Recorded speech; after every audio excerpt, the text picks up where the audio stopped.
እናሳድጋለን የእግዚአብሔር ነገር የሚበዛና ምን የሚል ነው የሚያድግ ነው የተወለደ ነገር ያድጋል አሜን ደግሞ ምን ይላል ይባዛል እግዚአብሔር የዘርን ቅንጣት ነው የሚሰጠው እግዚአብሔር በኤደን ገነት ሲፈጠር 8 ቢሊዮን ህዝብ አልፈጠረም እግዚአብሔር ስንት ሰው ነው የፈጠረው አንድ ሴትና አንድ ወንድ ነው የፈጠረው አንድ ሴትና አንድ ወንድ ፈጥሮ ግን ምን አለ ሪፕለኒሽ አለ ተባዙ ብሎ ባረካቸው 8 ቢሊዮኑ የወጣው ከአንድ ሴትና ከአንድ ወንድ ነው በሌላ አማርኛ የእግዚአብሔር በምድራዊ ዓለም ላይ ያለው ስርዓት የሚሰጠን ነገር ምን ይላል ያድጋል ደግሞ ምን ይላል ብለናል ይበዛል ህይወት እንዲሆን ደግሞ ያ ህይወት እንዲበዛላችሁ ምን አልኳለ ጌታ መጣው የጌታ አመጣጥ ወደኛ ህይወት እንድናገኝ ደግሞ ምን እንድንል ነው እንድንበዛ ነው በባለፈው መንፈሳዊ ስጦታዎች የሚያድጉና ምን የሚሉ ናቸው ብለናል የሚበዙ ናቸው የሚያድጉበትንና የሚበዙበትን መጽሐፍ ቅዱሳዊ መርህ ካገኛችሁት የተሰጣችሁ መልካም ነገር ያድጋል ደግሞ ምን ይላል ይበዛል እግዚአብሔር በረከት ቢሰጣችሁ ያንን በረከት ማብዛት ትችላላችሁ እግዚአብሔር አምላክ ለሰው ምንድነው የሰጠው ለገበሬ ለምሳሌ ዘር ነው የሰጠው አይደለ ገበሬ ዘር ነው የተሰጠው አንድ የበቆሎ ራስ ነው የተሰጠው ቢቀቅላት ቁርስ አትሆንም ያችን የተሰጠችውን አንድ በቆሎ ማብዛት እንዴት እችላለሁ ብሎ አስቦ የሚያበዛበት መርህ ቢገባው ቢዘራት አንድ ሙሉ ጆንያ ልትሆን ትችላለች ደግሞ የሚያበዛበትን መርህ ካጣው ደግሞ አንድ ቁርስ ትሆናለች አንድ ጆንያ ሆኖ ሊበዛ ይችላል አንድ ደግሞ የምትበላ ቁርስም ልትሆን ትችላለች ግን የሚያበዛበትን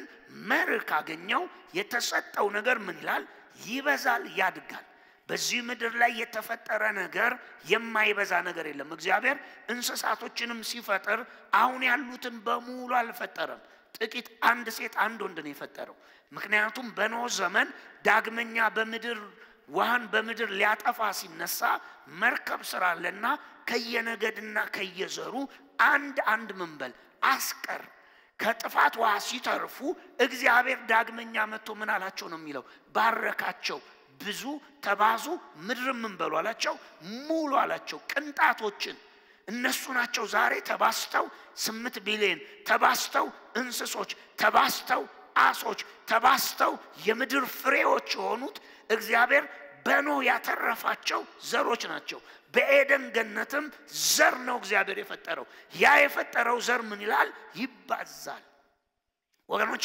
አየር ኦክሲጅን ይበዛል ወርቅ ይበዛል ነዳጅ ይበዛል የማይበዛ ነገር የለም የሰለጠነው ዓለም እንደሚበዛ ስለሚያቅ ለምሳሌ ነዳጃቸውን አስቀምጠውት ነዳጅ ካወጡ ሀገሮች ይገዛሉ ለምን ይገዛሉ ሲባል ነዳጁ ከአፈር በታች ባስቀመጡት ቁጥር ዘመንና ዓመታት እየቆጠረ በሄደ ቁጥር ቮሊዩሙ እየበዛ ነው የሚመጣው እየጨመረ ነው የሚመጣው ለምሳሌ ዓለም ላይ የኦክሲጅን እጥረት አለ ብትባሉ ዛፍ መትከል ብንጀምር አየሩ ላይ ኦክሲጅን ምን ይላል እየበዛ ይመጣል ተፈጥሮ ወደ በረዶ መቀየር ይችላል ሐሩር ፀሐይ ያለበት ምድር ወደ ዝናብ መቀየር ይችላል ወደ ዝናብ ሐሩሩን ወደ ዝናብ ለመቀየር ግን ነገሮችን የማብዣ ሚስጥርና መርህ ነው የሚያስፈልገው ያንን መንፈሳዊ ጥበብና መርህ ሰው ካገኘ ያበዛዋል የሰው ልጅ እኮ አርቲፊሻል ደመና ላብራቶሪ ውስጥ እየፈጠረ እያባዛ ዝናብ እየፈጠረ ነው ያለው ለምን ፈጠሩ ቢባል መርሁን አሁን ስላገኙት ስለዚህ የማይበዛ ተፈጥሮ የማይበዛ የእግዚአብሔር ተፈጥሮ የሰጠን ተፈጥሮ እግዚአብሔር የሰጠው ስጦታ የማያድግና የማይበዛ የለም ቀጥለም እግዚአብሔር የጸጋ ስጦታን ለምን ሰጠ ሲባል ለአንድ ጉዳይ ነው የመጀመሪያው ዓላማ ቅዱሳን ገዥነታቸው በሚታየው ዓለም ላይ እንዲወጣ ኢንፍሉዌንሻል ክርስቲያን ዶሚኒየን የሚያደርጉ ክርስቲያኖች እንዲገለጡ ካስፈለገ መንፈሳዊ ስጦታ ያስፈልጋቸዋል በዚህ ዓለም ዶሚኒየን ያለ ፓወር አይሆንም በዚህ ዓለም ያለ ገዥነት ከያዝከው ኃይል ጋር ይገናኛል። ወይ የገንዘብ ኃይል፣ ወይ የወንበርን ኃይል፣ ወይ የጥበብን ኃይል፣ ወይ የተሰጦን ኃይል መያዝ አለብህ በዚህ ዓለም ገዥ እንድትሆን። መንፈስ ቅዱስ ደግሞ የሚሰጥ ይሄ ስጦታ በዚህ ዓለም ምን ያደርጋል አንተን ከተባለ እንደ እግዚአብሔር ልጅ እንደ ብርሃን እንደ ጨው በዚህ ዓለም እንድትገለጥ የመንፈስ የሆነ ነገር ያስፈልጋል። ያ የመንፈስ ስጦታ በላያችሁ ላይ መገለጽ ሲጀምር በዚህ ምድር ላይ እንደ ብርሃንና እንደ ጨው በዚህ ተፈጥሮ ላይ ገዢ ያደርጋችኋል። ስለዚህ የተሰጣት ለቤተ ክርስቲያን ገዥነቷን በዚህ ዓለምና ተፈጥሮ ላይ እንድታውጅ እግዚአብሔር የራሱን ብቃት ስጦታ አድርጎ ሰጥቷታል። የጸጋ ወይም የመንፈስ ስጦታ የተባሉት የእግዚአብሔር ብቃቶች ናቸው። እነዚህ የእግዚአብሔር ብቃት በቤተ ክርስቲያን በኩል ሲገለጥ እግዚአብሔር ይከብራል፣ አካሉ ይታነጻል። ቅዱሳን ደግሞ መንግስቱን ለማስፋት ወደ ገዥነት ክብር ይወጣሉ። ለዛ ነው ስጦታን በሰጠበት ስፍራ ጳውሎስ ምን አለ? ለምሳሌ የትንቢት ስጦታ ቢኖራችኋል አይደለ? በመተሰበሰቡ ሰዓት ትንቢትን ብትናገሩ በእናንተ መካከል እንግዳ የሆኑ ሰዎች ቢመጡ ነው የሚለው። ቀጥሎ ምን ይሆናል? ወድቀው ለእግዚአብሔር ክብር ምን ይላሉ? ይሰግዳሉ። ሚስጥራት ቢገለጡ የቤተ ክርስቲያን ቴሪቶሪያል ዶሚኒየንና የቅዱሳን ገዥነት ከመንፈስ መወለድ በመንፈስ መጠመቅ የመንፈስን ስጦታ መያዝ ጋር ይገናኛል። የመንፈስ ስጦታ ካላት ቤተ ክርስቲያን አካሉን ለማነጽ ብቻ አይደለም፣ እንደ ግል የተሰጣችሁ መንፈስ እንደወደደ ለእያንዳንዱ ምን ሰጠ ነው የሚለው? ስጦታን ሰጠ። ዳግመኛ ለተወለደ በሙሉ ስጦታን ምን አለ ነው የሚለው? ሰጠው። ያ የተሰጠ ስጦታ ቢኖራችሁ ተአምር የማድረግ ስጦታ፣ የእምነት ስጦታ፣ የፈውስ ስጦታ፣ መናፍስት የመለየት የማስወጣት ስጦታ፣ በልሳን የመናገር ትንቢትን የመናገር ስጦታ ቢኖራችሁ ሰው ይፈልጋችኋል። ማነጽ ትጀምራላችሁ። በዚህ ምድር ላይ ከፍ ብላችሁ ማብራት ትጀምራላችሁ። እግዚአብሔር ከነሱ ጋር አለ ይባልላችኋል። ለምን? ይሄ ስጦታ በሰው ሕይወት ውስጥ የሚቀይረው የሚለውጠው የሚያስተካክለው የሚሰራው ነገር ስላለ የሰው ልጅ ያንን ጉዳይ ደግሞ ምን ይለዋል? ይፈልገዋል። ከኛ መካከል መናፍስትን የማስወጣት ስጦታ የተቀበለ ሰው ቢኖር ሕዝብ ይከተለዋል። መፍትሄ ይሆናል። ለብዙዎች ቤት ረፍትና ሰላምን ያመጣል። በብዙዎች ቤት የእግዚአብሔር ምስጋና ወደ ላይ እንዲሄድ ወደ ሰማያት እንዲሄድ ያደርጋል። ለምን? የተሰጠው ስጦታ የኪንግደሙን ኃይል ስለሚገልጥ መንግስቱን ያሰፋዋል። ለዛ ነው ስጦታን ምን አለ? ሰጠ። ጳውሎስ መጥቶ የመንፈስ ስጦታን በብርቱ ምን በሉ አለ? ፈልጉ። በተለይ ደግሞ ትንቢትን ምን ማለት መናገርን ምን በሉ አለ? ፈልጉ ፈልጉ ፈልጉ። በብርቱ ምን ፈልጉ? ስጦታ ፈልጉ። ለምን? ዩአር ሻይን ታደርጋል። ባዶ ሰው የሚፈልገው የለም፣ እግዚአብሔር ብቻ ነው የሚፈልገው። መጥቀም ስትችሉ ነው ሰዎች ከናንተ ዙሪያ ይሰበሰባሉ። መሪዎች ትሆናላችሁ፣ አለቆች ትሆናላችሁ። ዱኳችሁ ይፈለጋል፣ ቃላችሁ ይፈለጋል፣ ልብሳችሁ ይፈለጋል። ስትወጡ ሰው ስትገቡ ሰው ይከተላችኋል። በጎዳና ላይ ጥላችሁ ይፈለጋል። እንዲህ አይነት ኢምፖርታንስ በትውልድ መካከል የገዥነት ጠቃሚነት ህይወት ውስጥ የምትመጡት የመንፈስ የሆነ ነገር እጃችሁ ላይ ካለ ነው። the gift of Holy Spirit ስጦታ ካለ። በባለፈው ምን ብያችኋለሁ? ስጦታ ሁሉ አለው፣ ግን አንድ ሶስት ነገር አሳይቻችሁ ነበር። አሁንም እነሱ ላይ ፈጥነን እንሂድ። ሁለት ነገር ነው ያሳያችሁ። አንዱን አሳይቻችኋለሁ፣ ሁለተኛውን ነካርጌ ዛሬ ሶስተኛውን አሳያችኋለሁ። የጸጋ ስጦታ በአንድ ሰው ህይወት ውስጥ እንዳያድግና እንዳይገለጥ እንዳያውቀው የሚያደርገው ነገሮች ወሳኝ የሆኑ ሶስት ነገሮች አሳያችኋለሁ። የመጀመሪያው አንደኛ ቆሮንቶስ ምዕራፍ 12 ቁጥር 1 ላይ በኪንግ ጄምሱ ባለፈው አንብበን በጸጋ ስጦታ ጉዳይ ላይ ኢግኖራንት እንዳትሆኑ አይደለ? አላዋቂዎች እንዳትሆኑ። ለምን 14 መጨረሻን ሲዘጋው በብርቱ ልሳንን መናገር አትከልክሉ ብሎ ቀጥሎ ምን ይላል? የመንፈስ ስጦታን በብርቱ ምን በሉ ፈልጉ። ምዕራፍ 12 ቁጥር 1 ላይ ስለ ጸጋ ስጦታ ደግሞ ሊናገር ማብራሪያውን ሊያወራ ሲነሳ ጳውሎስ ምን አለ? የጸጋን ስጦታ በተመለከተ ኢግኖራንት እንዳትሆኑ። ኢግኖራንት ማለት ላክ ኦፍ ኖሌጅ፣ ያለ ዕውቀት እንዳትሆኑ። ምን በተመለከተ? የጸጋ ስጦታን በተመለከተ እግዚአብሔር ለእናንተ የሰጣችሁን ጉዳይ ላይ አላዋቂ እንዳትሆኑ። ለምን አላዋቂ ከሆናችሁ ምን ይፈጠራል? ሳትጠቀሙበት፣ ራሳችሁንም ሳታውቁ፣ የተሰጣችሁንም ሳታውቁ፣ ሳትገልጡት፣ ሳትመነዝሩት፣ ሳታገለግሉ፣ ሳሰሩበት፣ አክሊል ሳትይዙበት፣ እንዲሁ ተቀብላችሁት እንዲሁ ሳሰሩበት እናንተ ጋር ሆኖ ይሄንን ዓለም ትለቃላችሁ። ስለዚህ ጳውሎስ ምን አለ? ኢግኖራንሲ ነው በጸጋ ስጦታ ጉዳይ ጠላታችሁ። ስለዚህ ኢግኖራንት እንዳትሆኑ፣ አላዋቂዎች እንዳትሆኑ። ጴጥሮስ ላይ ሄደን ጢሞቴዎስ ላይ ሄደን ጳውሎስ ምን አለ? ኃጢአትን እንኳን ሲናገር ምን አለ? በቀድሞ ዘመኔ እኔ ምንድነኛል? የኃጢአተኞች ዋና ነበርኩኝ፣ ቤተክርስቲያኑን አሳድጃለሁኝ፣ እንዲህ አርጋለሁ ብሎ ዘርዝሮ ምን አለው ለጢሞቴዎስ ሲጽፍለት? እግዚአብሔር ግን ባለማወቅ ያደረኩትን ነገር ምን ብሎ ይቅር ብሎኛል። በሌላ አማርኛ ኃጢአት የምን ውጤት ነው ብለናል? ያለማወቅ ውጤት ነው። አመፀኝነት ያለማወቅ ውጤት ነው። ባካኝነት ያለማወቅ ውጤት ነው። ፍሬ አልባ የመሆን ህይወት ያለማወቅ ውጤት ነው። ወገኖች ኢግኖራንሲ ነው የክርስቲያን ጠላቱ። ለዛ ነው ደጋግሞ ጳውሎስ ባለማወቅ እያለ የሚያወራው። ባለማወቅ ማረጌን እግዚአብሔር ይቅር አለኝ ነው የሚለው። ሰው የሚያደርገው ነገር ምን እንደሆነና ምን እንደሚያመጣበት ካወቀ ከተረዳ ይሰበሰባል፣ ይቆጠባል። እግዚአብሔር ከኃጢአት አርነት እንድትወጡ የሚሰጣችሁ ምንም አይደለም፣ ኖሌጅ ነው የሚሰጣችሁ። በትምህርቴ ብትኖሩ እውነትን ታውቃላችሁ፣ እውነት አርነት ያወጣችኋል። አርነት ሊያወጣችሁ ከፈለገ ዕውቀት ነው እግዚአብሔር የሚሰጣችሁ። ለምን? ለጨለማው የተመቸ የህይወት ስርዓት እንድትኖሩ የሚያደርጋችሁ ምንድነው ከተባለ ኢግኖራንሲ ነው። ኢግኖራንት በሆናችሁበት ጉዳይ ላይ፣ አለዋቂ በሆናችሁበት አቅጣጫ ሁሉ ላይ ጠላት ያጠቃችኋል። ያወቃችሁ ደቂቃ ነው የምታሸንፉት።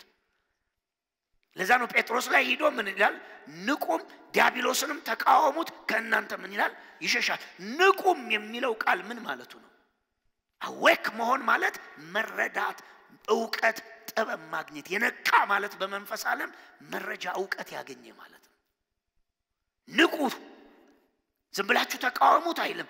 ንቁ መጀመሪያ፣ ከዛ ዲያብሎስን ተቃወሙ ከእናንተ ምን ይላል? ይሸሻል። መንቃት። ስለዚህ በባለፈው ምን ብለናል? የጸጋ ስጦታን በተመለከተ ቸርች ኢግኖራንት መሆን የለባትም። እንደ ግለሰብ አላዋቂ መሆን የለባችሁም። ለምን? ትጎዳላችሁ የምትኖሩት ኑሮ ላይ። የጸጋ ስጦታ የተሰጣችሁን ካወቃችሁ፣ እንዴት እንደሚያድግ ደግሞ ከገባችሁ፣ ካሳደጋችሁት ለቤተ ክርስቲያን ለአካሉ መታነሻ፣ ቀጥሎ ደግሞ የመንግስቱን ግዛት ማስፊያ አድርጎ እግዚአብሔር በትውልድ መካከል ይጠቀማችኋል። ለዛ ነው በብርቱ ገንዘብ ፈልጉ አልተባለም፣ በብርቱ ስራ ፈልጉ አልተባለም፣ በብርቱ ሚስት ፈልጉ አልተባለም። በብርቱ የጸጋ ስጦታ ፈልጉ ነው የተባለው። አተገባችሁ በብርቱ ፈልጉ የተባለው በሉት፣ በቃሉ በሉት፣ የጸጋ ስጦታ ነው በሉት። እሱን ነው ጳውሎስ በብርቱ ፈልጉ። ለምን? ማህበራዊ ኢንፍሉዌንሳችሁን ይቀይረዋል። ኢምፖርታንት ሰው ያደርጋችኋል። ዶሚኒየን የምታደርጉ ሰው ያደርጋችኋል። በትውልድ መካከል የእግዚአብሔር ሴት፣ የእግዚአብሔር ሰው፣ እግዚአብሔር ከእርሱ ጋር አለ የምትባሉ ሰዎች ያደርጋችኋል። ምን? ፈልጋችሁ የጸጋን ስጦታ ካገኛችሁ። መንፈስ ደግሞ እንደወደደ ለእያንዳንዱ ምን ሰጠ? ስጦታ ሰጠ። ኢግኖራንሲ ነው ኢነሚው ብለናል። አለማወቅ ነው የኛ ጠላት። የጠላት ኃይልና ብርታት አይደለም፣ ጠላታችንንም አለማወቃችን ነው ያደከመን። እንዴት እንደሚሸን የተሸነፈውንና እንዴት እንደሚባረርም አለማወቃችን ነው የኛ ጠላት። ስለዚህ ክርስቲያኑ ፍሬ አልባ መሆን፣ ደካማ መሆን፣ በኃጢአት ጥምዝምዝ ስርዓት ውስጥ የመኖር የመውደቅ ሚስጥሩ ከምን ጋር ይገናኛል ከተባላችሁ አለማወቅ ጋር ይገናኛል። ሊሰን በባለፈው እሱን ስላስተማርኩ አልገባበትም ከለስ ላርጋላችሁ ብዬ ነው። ሁለተኛ የጸጋው የስጦታ የመንፈስ ቅዱስ ስጦታ እንዳይገለጥ ጠላት ምንድነው ብለናል? ፍርሃት። ጳውሎስ ለጢሞቴዎስ ሁለት መልእክት ልኮለታል። ጳውሎስ ለግለሰቦች ጽፏል። ለፊሊሞና የግል ደብዳቤ ጽፏል። ከእንደገና የቤተ ክርስቲያን መሪ ለነበረው ደግሞ ጢሞቴዎስ ሁለት መልእክት ምን ብሎለታል? ጽፎለታል። በሁለቱም መልእክቶች ውስጥ አደገኛ ነገሮችን ጳውሎስ ለጢሞቴዎስ አስተላልፏል። የሚገርማችሁ ሁለተኛው ላይ ያለው ነው። በጢሞቴዎስ ሕይወት የእግዚአብሔር ነገር ሻይን አድርጎ እንዳይወጣ፣ በኤፌሶን የሚጠቅም መሪ እንዳይሆን፣ ገናና ሰው እንዳይሆን፣ ኃያል እንዳይሆን፣ የእግዚአብሔርን ኪንግደም እያሰፋ እንዳይሄድ ምን ጠላት እንደሆነበት ሲናገር ጳውሎስ ሁለተኛ ጢሞቴዎስ ምዕራፍ 1 ቁጥር 6 ላይ ቁጥር 4 ጀምሮ ይላል እንባህን እያስታወስኩ በደስታ ሞላ ዘንድ ላይ እናፍቃለሁ። ግብዝነት የሌለበትን እምነትን አስታውሳለሁ። ይህ እምነት ቀድሞ በአያትህ በሎዴ እንዲሁም በእናትህ በኢወንቄ ዘንድ ነበር፣ አሁን ደግሞ በአንተ እንዳለ ተረድቻለሁ። ስለዚህ በእጆቼን በመጫን የተቀበልከውን በአንተ ውስጥ ያለውን የእግዚአብሔርን ስጦታ እንድታቀጣጥል አሳስብሃለሁ። እግዚአብሔር የኃይልን የፍቅርን ራስን የመግዛት መንፈስ እንጂ የፍርሃትን መንፈስ ምን አላለንም አልሰጠንም። ይሄ ፕሮብሌሙ ምን ጋር እንደሆነ እጅን በመጫን የተቀበልከውን የእግዚአብሔርን ጸጋ ምን በል አቀጣጥል አለው። አቀጣጥል ከሱ የሚጠበቅ ነው። ምን እንዳሰረው ደግሞ ሲናገር እንደዚህ አለው፣ እግዚአብሔር ራስን የመግዛት የፍቅር የኃይልን መንፈስ እንጂ የፍርሃትን መንፈስ ምን አላለንም አልሰጠንም። በሌላ አማርኛ የተቀበለው የእግዚአብሔር ስጦታ ተገልጦ አካሉን እንዳያንጽ፣ ተገልጦ በኤፌሶን ያለችውን ከተማ እንዳያናጋ እንዳያናውጣት፣ አሕዛብን እንዳያስጨንቅ እንዳይበዘብዙ፣ እሱ ውስጥ ያለው ጸጋ ተገልጦ እንዳይፈስ ምን እንደያዘው ጳውሎስ ሲናገር ፍርሃት ነው። የፍርሃት መንፈስ ነው። ፍርሃት የራሱ ምን አለው ብያለሁ? ፍሪኩዌንሲ ማለት ዌቭ አለው። ጳውሎስ ስሙ ምንድነው የያዘው ሲባል ፊር ነው የያዘው። ፊር ኃይሉ ምንድነው? ፍርሃት። አንድ ሰው ሲፈራ ምን ይፈጠራል? ይኸውላችሁ እያንዳንዱ ሰው የራሱ ስፒሪቹዋል ዌቭ አለው። ሰው አያውቅም። እያንዳንዱ ሰው የራሱ ፕሬዘንስ አለው። ለምሳሌ ያዘነ ሰው ወደ አንድ ሰው ቢመጣ ደስታ አይደለም ይዞ የሚመጣው፣ የተሞላው በሌላ ዌቭ ነው። በምን? በሐዘን ነው። አጠገባችሁ ቁጭ ሲል እና ጥቂት ደቂቃ ሲያወራችሁ አብራችሁ መተከስ ትጀምራላችሁ። ለምን? ያጋባዋል። እሱ ጋር ያለ ነገር አለ። አንድ ሰው ደግሞ በልቡ ደስታ ይዞ የመጣ ሰው፣ ሐሴት ይዞ የመጣ ፍቅር ይዞ የመጣ ሰው አየሩ በሱ ዙሪያ ምንድነው? የተለቀቀ ነው። እሱ ብቻ አይደለም፣ የሱ አትሞስፌር ደስታ የተሞላ ነው። ሰው አጠገብ ሲደርስ ደስ ይሰኛል፣ ሰላም ይሰማዋል፣ ሰው ይነቃቃል። ሰው አንድ ሰው በአጋንንት ፕሮሰስ የሆነ አጋንንት ያሰረው አጋንንት የተጫነው ሰው አጠገባችሁ ቢመጣ ከትንሽ ደቂቃ በኋላ ማዛጋት ትጀምራላችሁ፣ መድከም ትጀምራላችሁ። ጠንካራ የምትጸልዩ ብርሃን የተሞላችሁ ክርስቲያን ከሆናችሁ አይቀርብም፣ ሰውየው ጥሏችሁ ይሄዳል። ኖርማል ክርስትና ውስጥ ካላችሁ ሲጠጋችሁ ጫና ያሳድርባችኋል፣ መረበሽ ይጀምራል ስፒሪታችሁ። ያን ስፍራ ጥላችሁ መሄድ ትፈልጋላችሁ፣ ከዛ ስፍራ ገለል ማለት ትፈልጋላችሁ። ምን ስለሆነ? አንድ ሰው የሆነ ነገር ይዞ ወደ እናንተ ምን ስላለ ስለመጣ። ምሳሌ ይሄ የዝሙት መንፈስ የተቆጣጠራቸው ሴቶች አሉ፣ የዝሙት መንፈስ የተቆጣጠራቸው ወንዶች አሉ። እነዛ ሰዎች ሲንቀሳቀሱ የሚረጩት ዌቭ አለ ሰው ላይ። መንገድ ላይ ሲያልፉ ዌቫቸውን ነው የሚለቁት። ያያቸው ሁሉ ቆንጆ ስለሆኑ አይደለም፣ እነሱ ላይ ከተቀመጠው የዝሙት ዌቭ የተነሳ ነካ ሲያደርገው ሰው ለማይፈለግ ነገር መነቃቃት ይጀምራል። ዌቭ ነው። እያለፍ ከአንገት እስኪሰበር ድረስ ሊጠመዘዝ ይችላል። ሳታቀው ሰውነትን በሙሉ ይቆጣጠራል። ከየት ኤሪያ ነው የሚለቀቀው ስትል there is something አንድ ልክ እንደ ዋይፋይ የዋይፋይ ማከፋፈያ አለች አይደል? ልክ እንደ ዋይፋይ አንድ ሴት ላይ ሆኖ ዌቭ እየፈጠረ ነው። ሳታቀው አይምሮን ይዛል። አካል ለማይፈለግ ነገር መነቃቃት ይጀምራል። ሴትም ከሆንሽ ልክ እንዲሁ የዝሙት መንፈስ ያለበት ከሆነ ልክ ዌቭ ሲነካሽ ራስሽን ኮንትሮል ማድረግ እስከሚያቅትሽ ድረስ በዛ ዌቭ ጠንካራ ሰው ካልሆነ ቁጥጥር ስር ይገባል፣ ይረጫል አየሩ ላይ። ፍርሃት የራሱ ዌቭ አለው ስፒሪት ወርልድ ላይ። ለዛ ነው በሰው ህይወት ሁለት ነገር ፈጥኖ ሀፕን ያደርጋል። አንደኛ የምትፈሩት ነገር፣ ሁለተኛ የምታምኑት ነገር። የምታምኑት ነገር ይሆናል። ከማን ነው የሚሆነው? ከእግዚአብሔር ዘንድ ይሆናል። ለሚያምን ስንቱ ይቻላል ነው ያለው ጌታ። ሁሉ ምን ይላል? ይቻላል። በልብስ አትጠራጠር፣ አምነ ይህን ተራራ ተነቅለ ወደ ባህር ውደቅ ብትለው ምን ይላል? ይሆናል አለ ጌታ። አይሆንም አልተባለም። ሁለተኛ በአንድ ሰው ውስጥ ምንድነው የጨለማ ድርጊት በሰው ህይወት እንዲፈጠር የሚያደርገው? ፍርሃት የሚረጨው ዌቭ አለ ወገኖቼ፣ ይረጫል አየሩ ላይ። ልክ መፍራት ሲጀምሩ መንፈስ ዓለሞች ኮሙኒኬት እናንተ ማድረግ ይጀምራሉ። ቻናላችሁ ለሌላ ለመንፈስ ዓለም ኤክስፖዝድ ይሆናል። ለዛ ነው የምትፈሩት ነገር ፈጥኖ ይደርሳል። በባለፈው ስናገር ሰምታችሁኝ ከሆነ አንድ የምኩራብ አለቃ ወደ ኢየሱስ መጥቶ ምን አለው ነው የሚለው? ልጄ በቤት ታማለችና መጥተህ እጅህን ጫንባትና ፈውሳት አለው። ጌታም ደስተኛ ሆኖ ና እንሂድ ብሎ ወክ እያደረገ እየሄደ 12 ዓመት ደም የሚፈሳት ሴት የልብሱን ዘርፍ ነክታ የደሟ ምንጭ ቆመ። ከዛ ጌታ እንዲህ ዞር ብሎ አይቶ ልጄ ሆይ እምነትሽ ምን ብሎሻል አላት። አድኖሻል ሂጂ አላት። ልክ ይሄ ተአምራት መንገዳቸው ላይ ተከስቶ ሰውየው ኢየሱስን እያንቀሳቀሰ ነው። በእምነት አምኗል።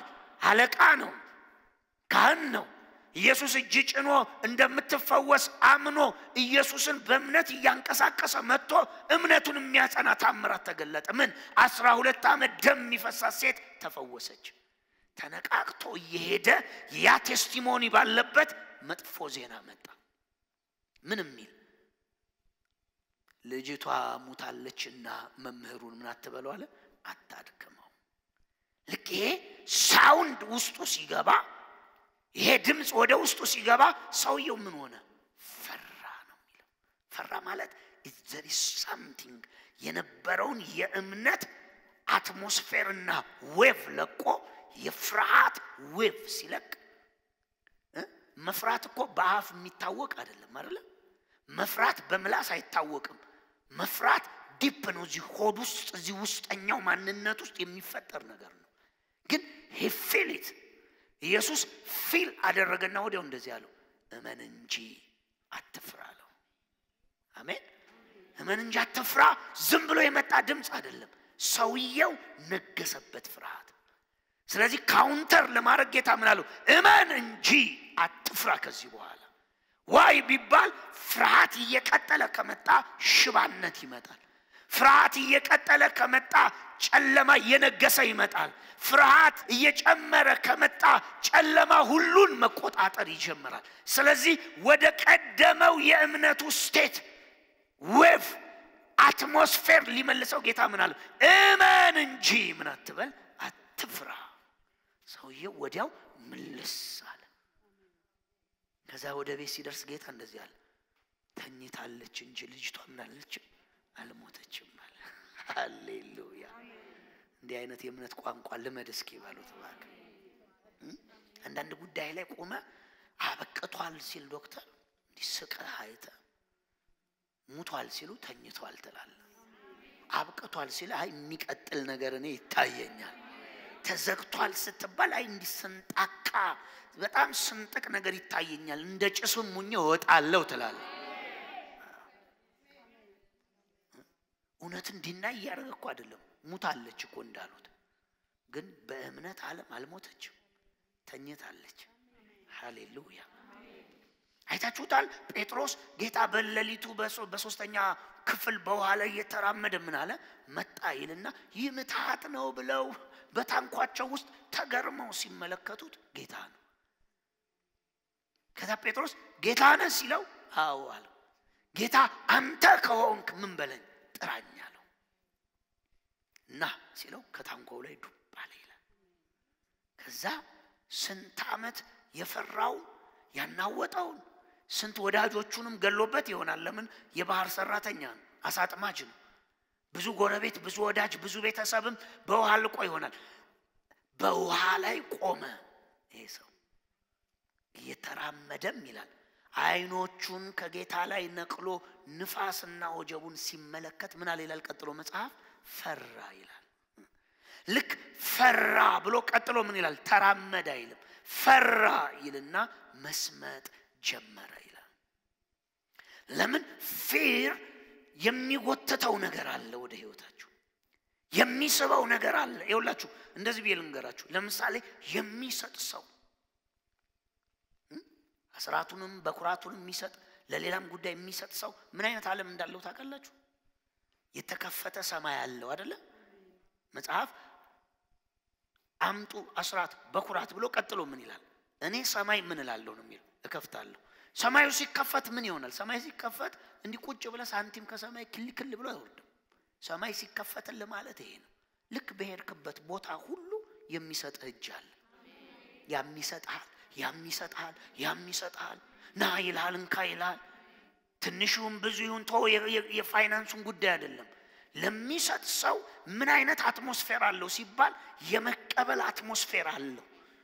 ዲድ አትሞስፌር ዲድ the wave የሚሰጥ ሰው ይኸውላችሁ፣ የሚሰጥ ሰው የራሱ ዌቭ አለው። ምን አይነት ዌቭ አለው ቢባል በደረሰበት ለሱ ነገሮችን የሚሰበስብ እንደ ማግኔት አይነት ዓለም አለው። የተከፈተ ሰማይ ማለት እሱ ነው። አሕዛብ አግኝቶ ይሰጣል። የሚጠላ ሰው ይሰጣል። መንገድ ላይ የተራመድክ ፈልጌ ነበር ብሎ አምተው ይሰጣል። ስራ ከሰው መርጠው ላንተ ለይተው ይሰጣል። ከሰው መርጠው ናንጋብዝ ይሏል። ከሰው መርጠው ካፌ መተው ይከፍሉላል።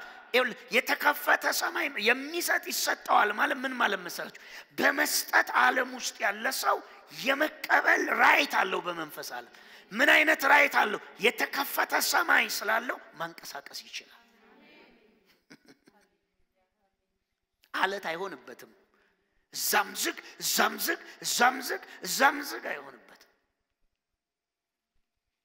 ዛምዝግ ዛምዝግ ሲሆን እየቆለመምክ እየፈለቀክ እያስጨነክ የሆነ ነገር መውሰድ ትፈልጋለህ። ከዛ በኋላ ኖ ኖ ኖ አትሞስፌር ነው ብለሲንግ፣ አትሞስፌር ነው። ፕሊዝ እመኑኝ፣ አትሞስፌር ነው።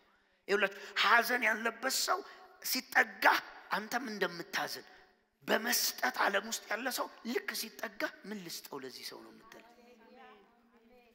ምን ልስጠው ዛሬ ነው የምትለው። ገና ሲጠጋ መስጠት ነው የሚሰማ። ልውሰድበት አይደል ምን ላርግለት ነው የሚያሰኘው። that is the real atmosphere of God። የሚፈራ በሌላው አማርኛ የሚፈራ ምንድነው የሚሆንበት? የሚፈራ ሰው ማለት ምን ማለት መሰላችሁ? ክፉ ነገሮችን መጎተት ይጀምራል። ልክ እንደ ማግኔት። ልክ እዚህ ጋር ፌር ሲገጥማችሁ፣ ለምሳሌ አንድ ሰው መጥቶ እንጥስ ሲል አጠገብ ሊይዘኝ ነው ብለህ ልክ ስትፈራ አልፎ የነበረው ይሄ ቫይረሱ እንጥስ ሲል እኮ ንፋስ ካንተ ጋር እንዳይገባ ብሎ ንፋሱ ካንተ ጋር ለመልካም ይሰራል አይደል? ተፈጥሮ ንፋሱ ብድግ አድርጎ የወሰደውን ልክ ስትፈራ ጎተተህ ታስገባዋል። ከሰዓት በኋላ ከረከረኝ ትላለህ። ልክ እየመሻሸ ሲመጣ ራሴን ያዘኝ ትላለህ። ልክ መሸት ሲል ሰውነት የተኮሰ ብለህ ትተኛለህ። ፍርሃት ምንድነው ኃይሉ? ልክ እንደ ዌቭ ስለሆነ ክፉ ነገሮችን ይጎትታል ወደ ሰው ህይወት። ለዛ ነው ጴጥሮስም አይኖቹን አንስቶ ወጀብና አውሎ ንፋሱን አየ፣ ፈራ፣ መስጠም ጀመረ። እየሰመጠ በፍርሃት ውስጥ ነው። ጌታ ሆይ ብሎ ሲጮህ እጁን ዘርግቶ ምን አለው ነው የሚለው? አወጣው ነው የሚለው። ፌር ፍርሃት ውስጡ የነበረን አቅም ሪሊዝ እንዲያደርግ ያደርጋል። አቅም ይይዛል። ኢየሱስ ምን እንዳለ ታውቃላችሁ? ሉቃስ 12 ላይ ወዳጆቼ እላችኋለሁ፣ ቁጥር 4 ወዳጆቼ እላችኋለሁ ስጋን የሚገሉትን ከዚያ ወዲያ ግን ምንም ማድረግ የማይችሉትን አትፍሩ። አጠገብ ያለው አትፍራ በሉት። ነገር ግን መፍራት የሚገባችሁን አሳያችኋለሁ።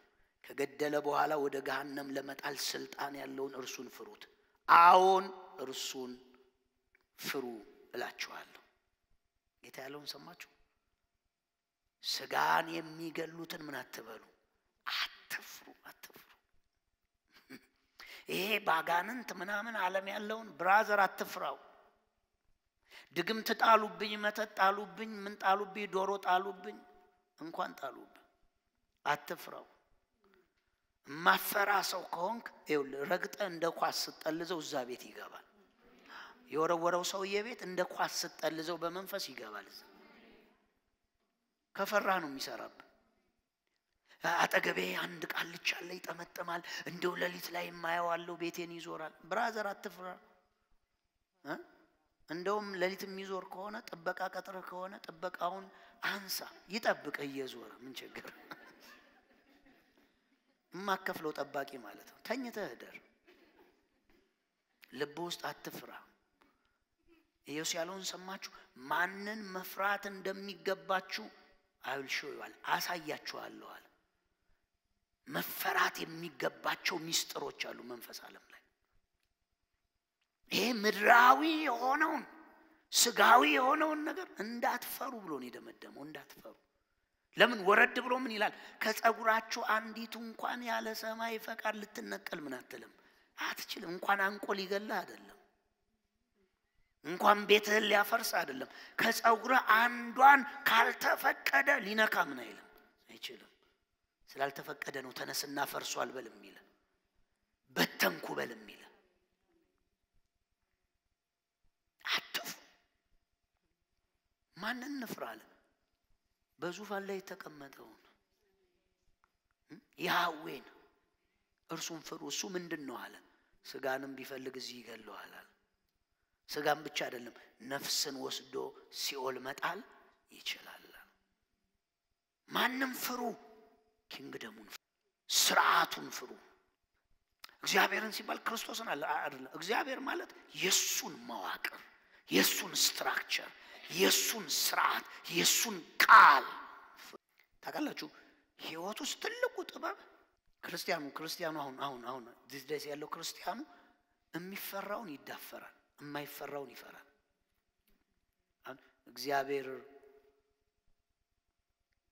እግዚአብሔር ብለህ ስትለው ጫት ደግሞ በሩ ላይ ቢተፋ 6 ነብይ ጋር ሌሊት ይደውላል። ጫት ነው የጣሉብኝ።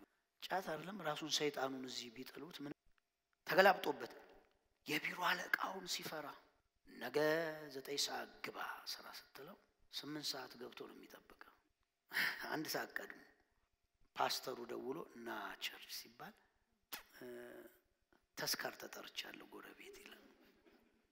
ማን መፍራት እንደሚገባው ያውቃል። ዲቫይን ወርልዱን ነው ፍሩ የተባለው። ዲቫይን ስትራክቸር ውስጥ ያሉትን ፍሩ ነው የተባለው። ከዲቫይን የመጣውን ቃል ፍሩ። ሰጣችኋለሁ ቃሉን ፍሩ፣ የቀባቸውን ፍሩ የሚል የተሾሙትን በእግዚአብሔር የተሾሙትን ፍሩ። እነሱም መቃወም እግዚአብሔር መቃወም ነው። ያንን አይፈራም። መፈራት የሚገባው አለቃውን ነው የሚፈራው።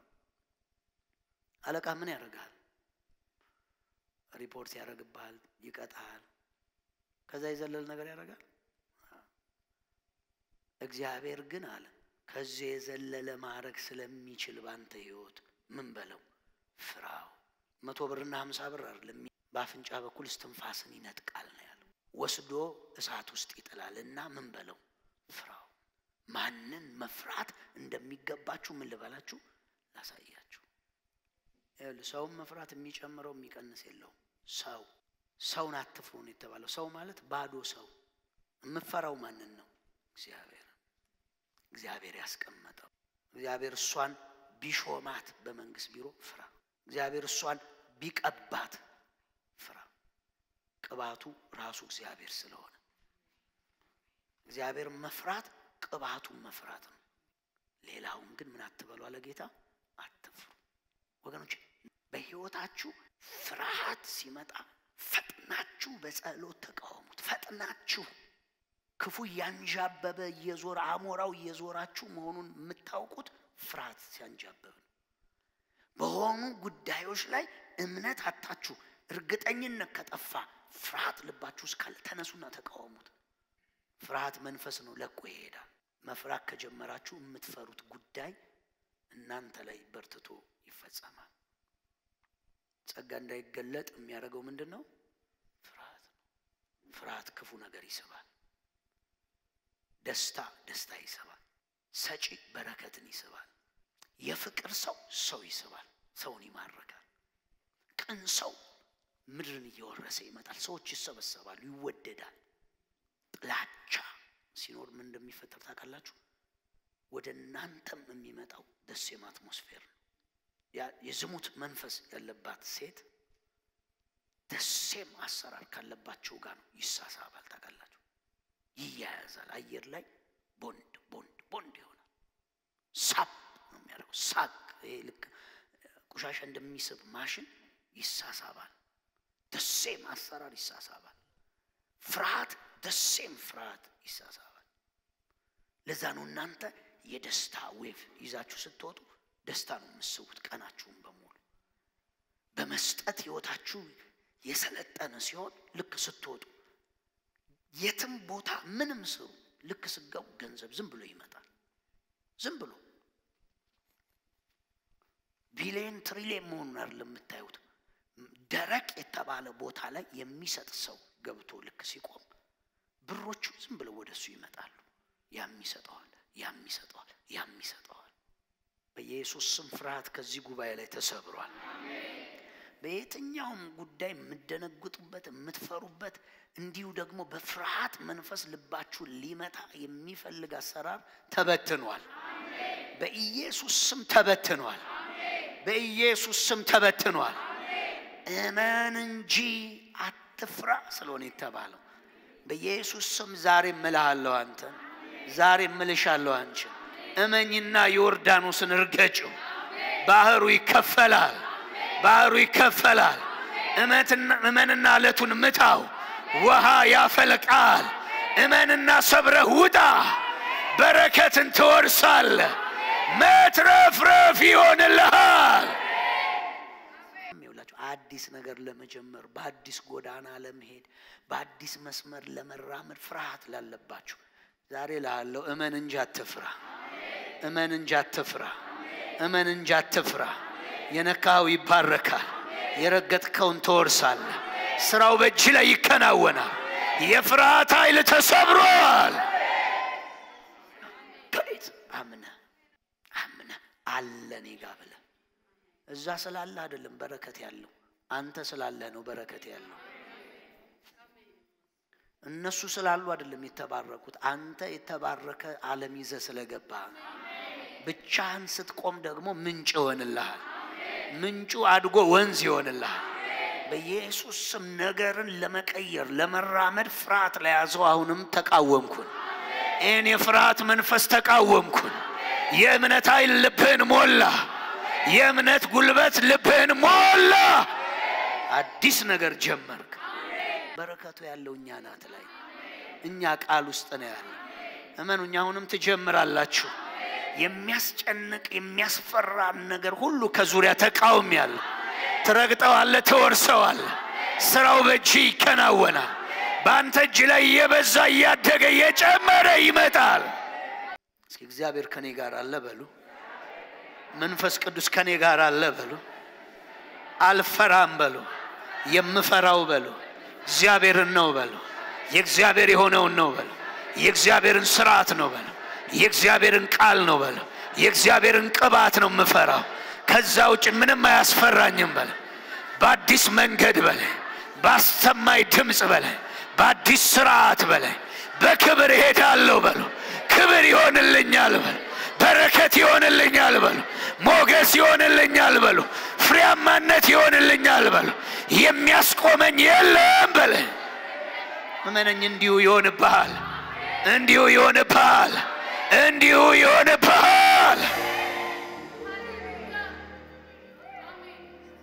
ምን ይሆናል ብለህ አትፍራ።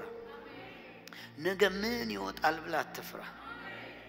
መጽሐፍ አታፍሪምና ምን አትበይ፣ አትፍሪ። አታፍሪምና በእግዚአብሔር ምን አትበይ፣ እስኪ እጅን ከፍ አድርጋ አላፍርም በእግዚአብሔር በል ስለዚህ አልፈራም በል ያመንኩት እግዚአብሔር በል ይከለጣልና አልፈራም አታፍሪምና ምን አትበይ አትፍሪ አትዋረጅምና አትፍሪ ያድናል ካልሽ ያድናል ይደርሳል ካልክ ይደርሳል ይባርካል ብለህ ካመንክ ይባርካል ያወጣኛል ብለህ ካልክ ያወጣል ይታደጋል ወደ መልካም ነገር ያወጣል ፍሬያማ ያደርጋል ነፃነትን ይሰጣል እግዚአብሔር አታፍሪምና አትፍሪ አትፍሪ ውርደት አይሆንብህም ሽንፈት አይሆንብህም አዝነ መመለስ አይሆንብህም ራሱ እግዚአብሔር ጀምሮታል ራሱ እግዚአብሔር ይጨርሰዋል ራሱ የእግዚአብሔር እጅ አለበትና ራሱ እግዚአብሔር ይዋጋቸዋል ራሱ እግዚአብሔር ያደርግልሃል believe me አለ አንተ ጉዳይ ውስጥ ራሱ አለ ራሱ በሩ ከውጭ ነው በዚህ ነው የተዘጋው በዛ በኩል ይከፈታል እግዚአብሔርን በዛ በኩል አይዙትም ላንተ ነው የተዘጋው ለእርሱ የተከፈተ ነው ላንተ ነው የጨለመው ለሱ የነጋ ነው ላንተ ነው ታላቅ የሆኑት ለሱ ተራ ነው ጉዳዩ እሚልን ስማ አለው ጉዳዩ ውስጥ ጀምሬያለሁ እጨርሰዋለሁ ጀምሬያለሁ እጨርሰዋለሁ ጀምሬያለሁ ወደ ዳር ትደርሳላችሁ